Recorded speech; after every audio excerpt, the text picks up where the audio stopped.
Ça a été une grande erreur pour la société française que de tourner le dos au capitalisme familial.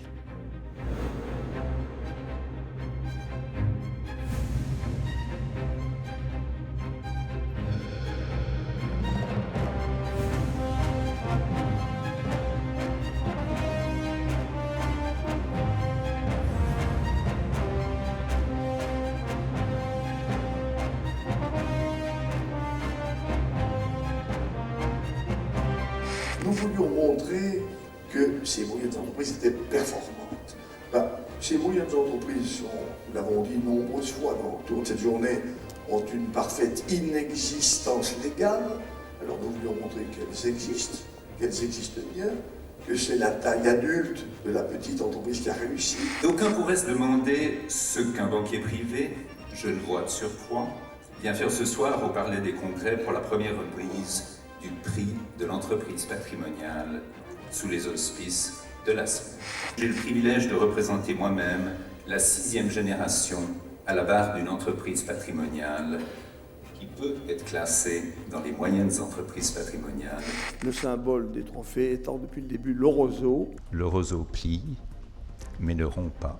Je remercie tout d'abord l'ASMEP ETI, le Family Business Network France et Lombard Odier, sans lesquels ce Grand Prix de l'entreprise patrimoniale et familiale n'existerait pas.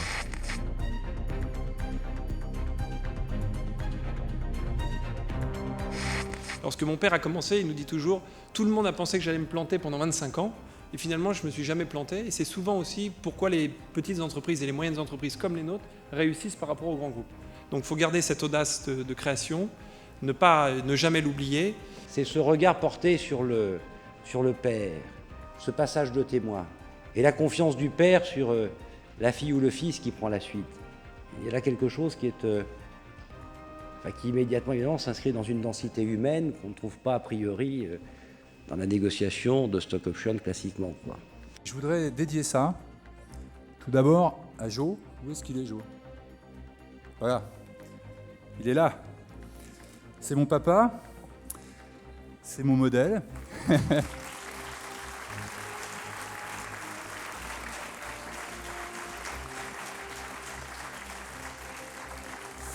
C'est mon pote, c'est mon complice.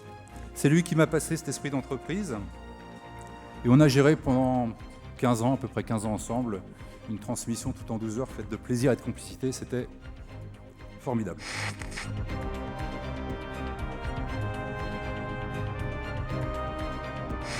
Je voudrais vraiment vous dire à quel point c'est un vrai bonheur d'être avec vous tous ce soir, parce que je ressens à travers cette audience une joie, un plaisir, une fierté à être entrepreneur qui fait vraiment beaucoup de bien.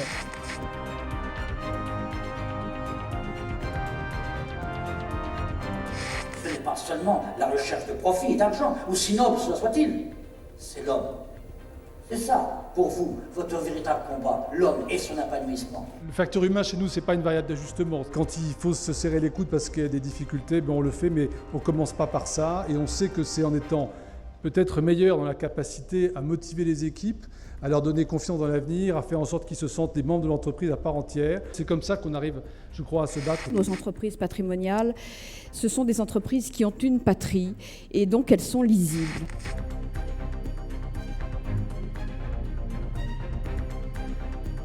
Là où l'emploi est en panne, en particulier dans des bassins d'emploi tout à fait délaissés, défavorisés, ces entreprises sont créatrices de travail. Ces entreprises ont l'audace de réinvestir efficacement chaque année une part visible et sensible de leurs résultats. Il suffirait que les 5000 entreprises de plus de 250 salariés doublent et il n'y aurait plus de problèmes en France d'emploi, il n'y aurait plus de problèmes. Les Français commencent à comprendre que c'est l'entreprise qui crée la richesse, qui détermine notre niveau de vie et notre place dans la hiérarchie mondiale.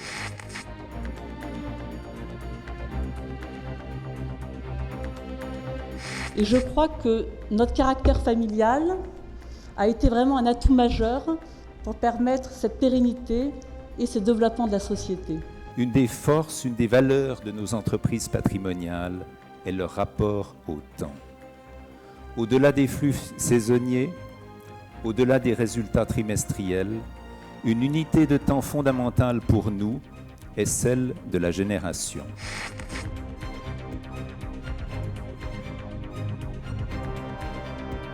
En tant que président du FBN, je vous remets le prix de l'innovation des entreprises patrimoniales et familiales.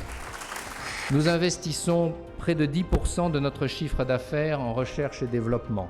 Nous tous, qui sommes membres d'entreprises patrimoniales, savons bien que c'est là le nerf de la guerre, la clé du succès, le seul élixir de jeunesse qui marche vraiment.